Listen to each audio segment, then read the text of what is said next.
Assalamualaikum warahmatullahi wabarakatuh. Baik, kami dari kelompok 7 yang beranggotakan Rizka Nurosa Fitri, Farul Rijal Muhaimin, Muhammad Syekhoni Mubarok, dan Devi Oktaviani Wulandari.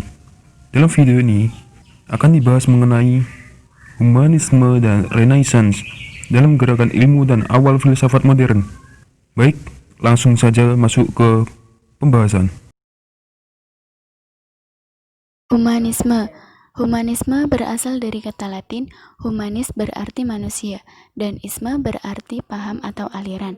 Humanisme merupakan istilah yang sering digunakan pada kalangan masyarakat Indonesia sebagai suatu kata yang mengungkapkan tentang suatu yang berhubungan dengan manusia. Adapun arti humanisme menurut Kamus Besar Bahasa Indonesia atau yang sering disebut KBBI yaitu aliran yang bertujuan menghidupkan rasa peri kemanusiaan dan mencita-citakan pergaulan hidup yang lebih baik. Islam mempunyai pandangan yang unik dan komprehensif tentang kemanusiaan. Humanisme, pandangan Islam mengenai nilai-nilai kemanusiaan diawali dengan semangat pembebasan melalui konsep tauhid, yaitu pembebasan manusia dari segala sesuatu selain kepada Allah. Menurut Nurcholish Madjid, Islam mempunyai konsep dan efek konsep dari pembebasan tauhid. Kedatangan agama Islam sebagai agama pembebas ketertindasan manusia dari penghambaan dunia diungkapkan oleh Ali Syariati.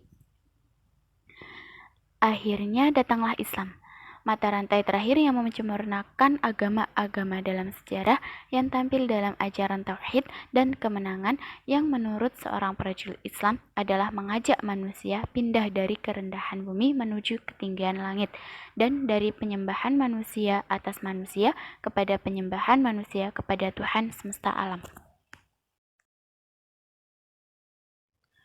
Dalam sejarah pemikiran Barat, humanisme tidak bisa diartikan secara terpisah dari kata Renaissance.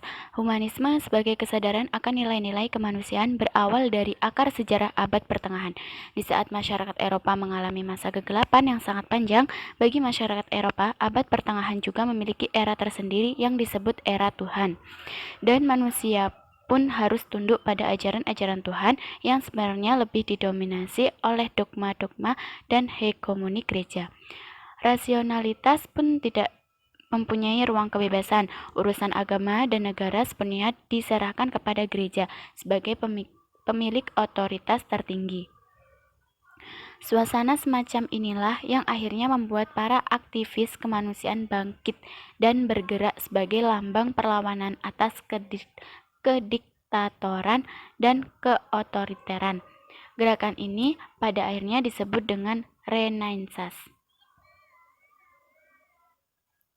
Dalam perjalanannya, humanisme yang pada mulanya tidak anti-agama lambat laun berubah menjadi humanisme rasional, mutlak akan nilai-nilai yang bertumpu pada akal murni, seperti yang disuarakan oleh Thomas Paine dalam bukunya The Age of Reason. Ia secara terang-terangan menolak semua agama.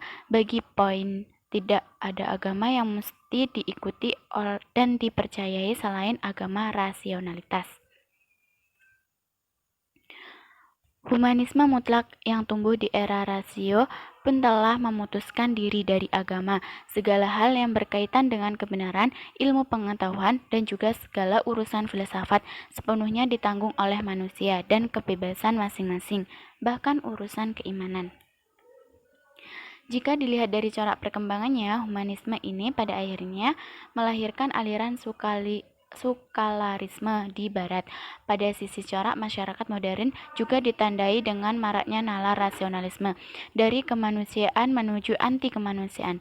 Humanisme Barat yang menekankan arah kebebasan sepenuhnya terhadap manusia juga mempunyai dampak yang cukup signifikan terhadap konsep etika masyarakat modern. Renaissance berasal dari bahasa Latin re plus nasci yang artinya lahir kembali, rebirth. Seringkali istilah ini digunakan para sejarawan untuk menunjukkan berbagai periode kebangkitan intelektual, khususnya yang terjadi di Eropa, dan lebih khusus lagi di Italia, sepanjang abad ke-15 dan abad 16.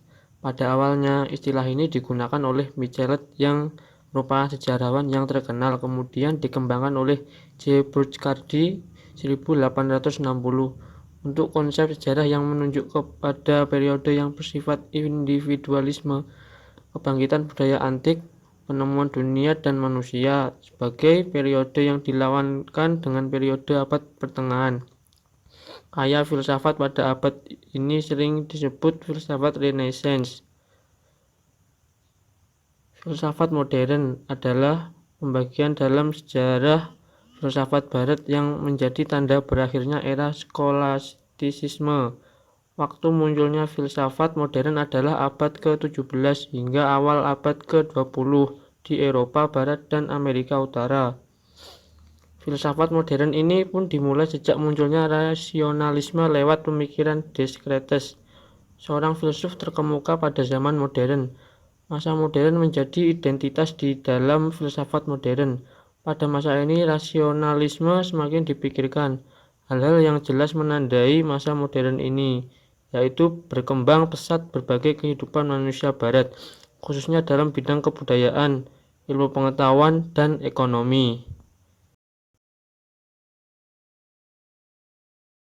Di bidang filsafat, terdapat aliran yang terus mempertahankan masa klasik. Aliran-aliran dari kungfu dan mazhab Stoa menjadi aliran-aliran yang terus dipertahankan. Satu hal yang menjadi perhatian pada masa Renaissance ini adalah ketika adanya perkembangan pemikiran pada masa ini. Perkembangan pada masa ini menimbulkan sebuah masa yang amat berperan di dalam dunia filsafat. Inilah yang menjadi awal dari masa modern. Timbulnya ilmu pengetahuan yang modern berdasarkan metode eksperimental dan matematis. Segala sesuatunya, khususnya di dalam bidang ilmu pengetahuan, mengutamakan logika dan empirisme. Aristotelian menguasai seluruh abad pertengahan ini melalui hal-hal tersebut. Dari sudut pandang sejarah melihat bahwa masa modern ialah periode di mana berbagai aliran pemikiran baru mulai bermunculan dan beradu dalam kancah pemikiran filosofis barat. Filsafat barat menjadi panggung perdebatan antar filsuf terkemuka. Setiap filsuf tampil dengan gaya dan argumentasinya yang khas. Argumentasi mereka pun tidak jarang yang bersifat kasar dan sinis. Kadang tajam dan pragmatis, ada juga yang sentimental. Sejarah filsafat pada masa modern ini dibagi ke dalam 3 zaman atau periode, yaitu pertama zaman Renaissance atau Renaissance, yang kedua zaman pencerahan budi atau Aufklärung, yang ketiga zaman romantik, khususnya periode idealisme Jerman.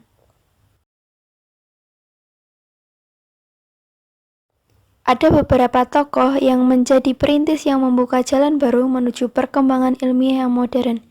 Mereka adalah Leonardo da Vinci, Nicolaus Copernicus, Johannes Kepler, dan Galileo Galilei.